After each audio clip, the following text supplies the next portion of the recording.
ಎಲ್ಲರಿಗೂ ನಮಸ್ಕಾರ. ಎಲ್ಲರಿಗೂ ಶಾಂತರಂಗ ಯೂಟ್ಯೂಬ್ ಚಾನಲ್ಗೆ ಸ್ವಾಗತ. ಯಾರ್ಯಾರೆಲ್ಲ ವೀಡಿಯೋಸ್ನ ನೋಡ್ತಾ ಇದ್ದೀರಾ ಪ್ರತಿಯೊಬ್ಬರಿಗೂ ಕೂಡ ಥ್ಯಾಂಕ್ ಯು ಸೋ ಮಚ್. ಇವತ್ತಿನ ವಿಡಿಯೋದಲ್ಲಿ ration card BPL ration card ಪರಿಷ್ಕರಣೆ ಬಗ್ಗೆ ಕೆಲವು ಹೊಸ ಅಪ್ಡೇಟ್ಸ್ ಬಂದಿದೆ.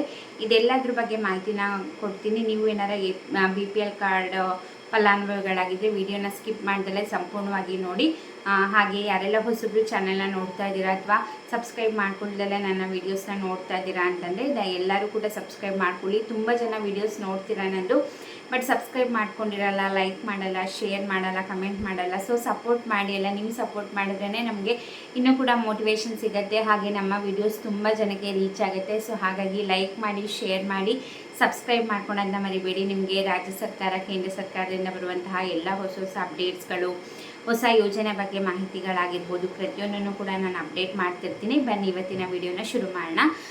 ನಿಮಗೂ ಕೂಡ ಗೊತ್ತಿದೆ, ಈಗ ಗ್ಯಾರಂಟಿ ಯೋಜನೆಗಳ ಪರಿಷ್ಕರಣೆ ಆಗ್ತಾ ಇದೆ. ಹಾಗೆ ಈ ರೇಷನ್ ಕಾರ್ಡ್, ಅದರಲ್ಲೂ BPL ರೇಷನ್ ಕಾರ್ಡ್ ಪರಿಷ್ಕರಣೆ ಅಂತೂ ಈಗ ಆಲ್ಮೋಸ್ಟ್ 2 ವರ್ಷದ ಮೇಲಾಯಿತು. ಪರಿಷ್ಕರಣೆ ಮಾಡ್ತಾನೆ ಇದ್ದಾರೆ. ಲಕ್ಷಾಂತರ ಕಾರ್ಡ್ಗಳನ್ನ ಈಗ ಆಲ್ರೆಡಿ ಕ್ಯಾನ್ಸಲ್ ಮಾಡಿದ್ದಾರೆ. ಬಟ್ ಇವಾಗ ಹೊಸದಾಗಿ ಅಪ್ಡೇಟ್ ಬಂದಿರೋ ಪ್ರಕಾರ 14,000ಕ್ಕಿಂತಲೂ ಹೆಚ್ಚು BPL ಕಾರ್ಡ್ಗಳನ್ನ ಕ್ಯಾನ್ಸಲ್ ಮಾಡಿದ್ದಾರಂತೆ. ಕೇಂದ್ರ ಆದಾಯ ಇಲಾಖೆಯ ಆಧಾರದ ಮೇಲೆ, ಅಂದರೆ ಅವ್ರು ಕೊಟ್ಟ ಮಾಹಿತಿ ಆಧಾರದ ಮೇಲೆ ಈ ಒಂದು 14,000ಕ್ಕಿಂತಲೂ ಹೆಚ್ಚು ರೇಷನ್ ಕಾರ್ಡ್ಗಳನ್ನ ಕ್ಯಾನ್ಸಲ್ ಮಾಡಿರೋದು. ಎಲ್ಲಿ ಅಂದರೆ ಎಸ್ಪೆಷಲಿ ತುಮಕೂರು ಜಿಲ್ಲೆಯಲ್ಲಿ ಆಹಾರ ಇಲಾಖೆ ಇಲ್ಲಿ ಪರಿಷ್ಕರಣೆ ಮಾಡಿದಾಗ 14,000ಕ್ಕಿಂತ ಹೆಚ್ಚು ಕಾರ್ಡ್ಗಳನ್ನ ಕ್ಯಾನ್ಸಲ್ ಮಾಡಿದ್ದಾರೆ. ಕೇಂದ್ರ ಆದಾಯ ತೆರಿಗೆ ಇಲಾಖೆಯವರು ಕೊಟ್ಟ ಮಾಹಿತಿ ಪ್ರಕಾರ IT ಪೇಯರ್ಸು, ಹಾಗೆ BPL ಕಾರ್ಡ್, ಈಗ APL ಕಾರ್ಡ್ ಹೋಲ್ಡರ್ಗೆ ಇರಬೇಕಾದಂತಹ ಅರ್ಹತೆಗಳು, ಅಂದರೆ ಈ BPL ಕಾರ್ಡ್ಗಿಂತ ಹೆಚ್ಚಿನ ಫೈನಾನ್ಷಿಯಲಿ ಚೆನ್ನಾಗಿರೋರು, ಟ್ಯಾಕ್ಸ್ ಪೇಯರ್ಸು, ಹಾಗೆ ಬಿಸ್ನೆಸ್ ಮ್ಯಾನ್ಗಳು, ಸೊ ಇಂಥವರೆಲ್ಲ BPL ಕಾರ್ಡ್ ಮಾಡಿಸ್ಕೊಂಡಿದ್ದರಿಂದ ಅಲ್ಲಿ ಆಹಾರ ಇಲಾಖೆ ಪರಿಷ್ಕರಣೆ ಮಾಡಿ 14,000ಕ್ಕಿಂತಲೂ ಹೆಚ್ಚು ಕಾರ್ಡ್ಗಳನ್ನ ಕ್ಯಾನ್ಸಲ್ ಮಾಡಿದ್ದಾರೆ. ಇದು ಒಂದು ಕಡೆ ಆದರೆ, ಇನ್ನು ನೆಕ್ಸ್ಟ್ ಅಪ್ಡೇಟ್ ಬಂದಿರೋದು ಏನಪ್ಪ ಅಂತಂದರೆ, ಈಗ 7.5 ಲಕ್ಷ BPL ಕಾರ್ಡ್ ಫಲಾನುಭವಿಗಳನ್ನ ಅನುಮಾನಾಸ್ಪದ ಅಂದ್ಬಿಟ್ಟು ಮಾಹಿತಿನ ಕೊಟ್ಟಿದ್ದಾರೆ ಆಹಾರ ಇಲಾಖೆಯಿಂದ. ಏನದು ಅಂತಂದರೆ, ಇವಾಗ ಏನಾಗುತ್ತೆ, ಈಗ BPL ಕಾರ್ಡ್ ಪರಿಷ್ಕರಣೆ ಮಾಡ್ತಿದ್ದಾರೆ. BPL ಕಾರ್ಡ್ ಹೋಲ್ಡರ್ ಇರಬೇಕಾದ ಅರ್ಹತೆ ಏನು ಅಂತಂದರೆ, ಯಾವುದೇ ರೀತಿ ಇನ್ಕಮ್ ಟ್ಯಾಕ್ಸ್ ಪೇಯರ್ಸ್ ಆಗಿರಬಾರ್ದು, ಹಾಗೆ ಅವರ ಆದಾಯದ ಮಿತಿ 1,20,000 ಮೀರಿರಬಾರ್ದು ಅಂತಲ್ವ. ಸೊ ಏನಾಗ್ತಿದೆ ಅಂತಂದರೆ, ಕೆಲವರು ಬಡವರೇ ಇರ್ತಾರೆ. ಈಗ ಎಕ್ಸಾಂಪಲ್ ಏನೋ ಒಂದು ಹೊಸ ಬಿಸ್ನೆಸ್ ಶುರು ಮಾಡಬೇಕು ಅಂತಿರ್ತಾರೆ, ಲೋನ್ ತೊಗೊಂಡಿರ್ತಾರೆ, ಅಥವಾ ಅವ್ರ ಮಕ್ಕಳು ಓದಿಸ್ಬೇಕು ಅಂದ್ಬಿಟ್ಟು ಎಜುಕೇಷನ್ ಲೋನ್ ಎಲ್ಲ ತೊಗೊತಿರ್ತಾರೆ. ಸೊ ಲೋನ್ ತೊಗೋಬೇಕಾದ್ರೆ TDS ಸರ್ಟಿಫಿಕೇಟ್ ಅಂತ ಕೊಡಬೇಕಾಗತ್ತೆ. ಅಂದರೆ TDS ಸರ್ಟಿಫಿಕೇಟ್ ಕೊಡಬೇಕಂದ್ರೆ ಆಬ್ವಿಯಸ್ಲಿ ಅವರ ಪ್ಯಾನ್ ಕಾರ್ಡ್ ಕೊಡಬೇಕು, ಹಾಗೆ ಆಧಾರ್ ಕಾರ್ಡ್ನ ಕೊಡಬೇಕು. ಸೊ ಈ TDS ಸರ್ಟಿಫಿಕೇಟ್ನ ನೋಡಿಬಿಟ್ಟು ಏನು ಮಾಡ್ತಿದ್ದಾರೆ ಅಂತಂದರೆ, ಇವರೆಲ್ಲ ಟ್ಯಾಕ್ಸ್ ಪೇಯರ್ಸ್ ಅಂತ ರೆಕಗ್ನೈಸ್ ಮಾಡಿ ಅವ್ರನ್ನೆಲ್ಲ ಅನುಮಾನಾಸ್ಪದ ಅಂತ ಲಿಸ್ಟ್ ಕಳಿಸ್ತಾ ಇದ್ದಾರೆ. ಸೊ ಹಾಗಾಗಿ ಇದರಲ್ಲಿ 7.5 ಲಕ್ಷ ಏನು ಅನುಮಾನಾಸ್ಪದ ಅಂತ ಕನ್ಸಿಡರ್ ಮಾಡಿದ್ದಾರೆ, ಅದರಲ್ಲಿ ಆಲ್ಮೋಸ್ಟ್ 4.5 ಲಕ್ಷ ಫಲಾನುಭವಿಗಳನ್ನ APLಗೆ ಆಲ್ರೆಡಿ ವರ್ಗಾವಣೆ ಮಾಡಿದ್ದಾರೆ BPL ಕಾರ್ಡಿಂದ. ಹಾಗಾಗಿ ತುಂಬ ಜನದ್ದು BPL ಫಲಾನುಭವಿಗಳು ಏನಾಗಿದೆ, ಅವ್ರು BPL ಕಾರ್ಡ್ಗೆ ಅರ್ಹತೆ ಇದ್ದರೂ ಕೂಡ APLಗೆ ವರ್ಗಾವಣೆ ಮಾಡೋದಾಗಿರ್ಬೋದು, ಅಥವಾ ಪರ್ಮನೆಂಟಾಗಿ BPLನ ಕಾರ್ಡ್ನ ಕ್ಯಾನ್ಸಲ್ ಮಾಡೋದು, ಈ ಥರ ತೊಂದರೆಗಳಾಗ್ತಾಯಿದೆ. ಸೊ ತುಂಬ ಜನಕ್ಕೆ ಇದೇ ಥರ ಪ್ರಾಬ್ಲಮ್ ಆಗಿದೆ.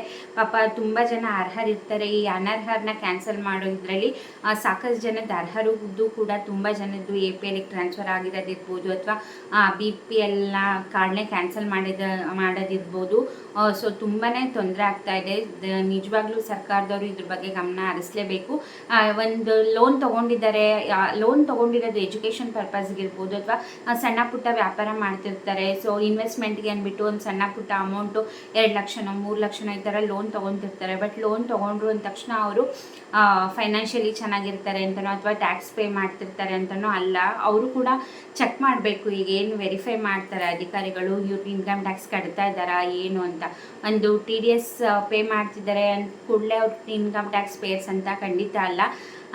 ನಿಮ್ಮದು ಕೂಡ ಆ ಥರ ಆಗಿದ್ರೆ ನನಗೆ ಕಮೆಂಟ್ ಸೆಕ್ಷನಲ್ಲಿ ತಿಳಿಸಿ. ಬಟ್ ಹೇಳ್ತಾರೆ, ಅವ್ರು ತಾಲೂಕು ಆಫೀಸ್ಗೆ ಹೋಗಿ ಫುಡ್ ಡಿಪಾರ್ಟ್ಮೆಂಟಲ್ಲಿ ನಾವು ಅರ್ಹರಿದ್ರು ಕೂಡ ಕ್ಯಾನ್ಸಲ್ ಮಾಡಿದ್ದಾರೆ ಅಂತೇಳಿ ನೀವು ಡಾಕ್ಯುಮೆಂಟ್ನ ಕೊಟ್ಟು ವೆರಿಫೈ ಮಾಡಿದ್ರೆ ನೀವು ಅರ್ಹರಿದ್ದೀರಾ ಅಂತಂದರೆ ನಿಮಗೆ BPL ಕಾರ್ಡ್ಗೆ ಟ್ರಾನ್ಸ್ಫರ್ ಮಾಡಿಕೊಡ್ತಾರೆ ಅಂತ. ಸೊ ನೀವುಗಳು ಕೂಡ ಯಾರಿಗಾರ ಈ ಥರ ಪ್ರಾಬ್ಲಮ್ ಆಗಿದೆಯಾ, ನೀವು ಈ ಥರ ಎಕ್ಸ್ಪೀರಿಯೆನ್ಸ್ ಮಾಡಿದರೆ, ನೀವು ಏನಾರ ಈ ಫುಡ್ ಡಿಪಾರ್ಟ್ಮೆಂಟ್ ಆಹಾರ ಇಲಾಖೆಗೆ ಹೋಗಿ ಈ ಥರ BPLಗೆ ಟ್ರಾನ್ಸ್ಫರ್ ಮಾಡಿಸ್ಕೊಂಡಿದ್ದೀರಾ ಏನು ಅಂತ ಕಮೆಂಟ್ ಸೆಕ್ಷನಲ್ಲಿ ತಿಳಿಸಿ. ಹಾಗೆ ಇನ್ನೇನು ಗೃಹಲಕ್ಷ್ಮಿ ಮರುಪರಿಶೀಲನೆ ಶುರುವಾಗ್ತಿದೆ ಅತಿ ಶೀಘ್ರದಲ್ಲೇ. ಇದ್ರ ಬಗ್ಗೆ ಕೂಡ ನಾನು ಆಲ್ರೆಡಿ ಕಂಪ್ಲೀಟಾಗಿ ವಿಡಿಯೋ ಮಾಡಿ ತಿಳಿಸಿದ್ದೀನಿ. ಯಾವಾಗಿಂದ ಮರುಪರಿಶೀಲನೆ ಅರ್ಜಿ ಶುರುವಾಗ್ತಿದೆ, ಎಲ್ಲೋಗಿ ಮಾಡಬೇಕು, ನೀವೇ ಹೋಗ್ಬೇಕಾ ಅಥವಾ ಅಧಿಕಾರಿಗಳೇ ಬರ್ತಾರಾ, ಏನೆಲ್ಲ ದಾಖಲೆಗಳನ್ನ ನೀವು ಕೊಡಬೇಕಾಗತ್ತೆ ಮರುಪರಿಶೀಲನೆ ವೇಳೆ, ಪ್ರತಿಯೊಂದನ್ನು ಕೂಡ ನಾನು ಆಲ್ರೆಡಿ ಡೀಟೇಲಾಗಿ ಹಿಂದಿನ ವಿಡಿಯೋ ಮಾಡಿ ತಿಳಿಸಿದ್ದೀನಿ. ಆ ವಿಡಿಯೋನ ಕೂಡ ಚೆಕ್ ಮಾಡಿದ್ರೆ ನಿಮಗೆ ಅದ್ರ ಬಗ್ಗೆ ಕಂಪ್ಲೀಟಾಗಿ ಮಾಹಿತಿ ಗೊತ್ತಾಗುತ್ತೆ. ಐ ಹೋಪ್ ನಿಮಗೆ ಈ ವಿಡಿಯೋದಿಂದ ಇನ್ಫಾರ್ಮೇಷನ್ ಸಿಕ್ಕಿದೆ, ಹೆಲ್ಪ್ಫುಲ್ ಆಗಿದೆ ಅಂತ ಅಂದ್ಕೊಂಡಿದ್ದೀನಿ. ಇದೇ ಥರ ಅಪ್ಡೇಟ್ಗೋಸ್ಕರ ನನ್ನ ಚಾನಲ್ನ ಸಬ್ಸ್ಕ್ರೈಬ್ ಮಾಡ್ಕೊಳ್ಳಿ. ಈ ವಿಡಿಯೋ ಇಷ್ಟ ಆದರೆ ಲೈಕ್ ಮಾಡಿ, ಹಾಗೆ ನಿಮ್ಮ ಅನಿಸಿಕೆ ಅಭಿಪ್ರಾಯನ ಕಮೆಂಟ್ ಸೆಕ್ಷನಲ್ಲಿ ತಿಳಿಸಿ. ದಯವಿಟ್ಟು ನೋಡ್ತಿರೋ ಪ್ರತಿಯೊಬ್ಬರು ಕೂಡ ಲೈಕ್ ಶೇರ್ ಮಾಡಿ ಸಬ್ಸ್ಕ್ರೈಬ್ ಮಾಡ್ಕೊಳ್ಳೋದನ್ನ ಮರಿಬೇಡಿ. ಇಷ್ಟೊತ್ತು ವಿಡಿಯೋ ನೋಡಿದ್ದಕ್ಕೆ ಥ್ಯಾಂಕ್ ಯು ಸೊ ಮಚ್. ನಮಸ್ಕಾರ.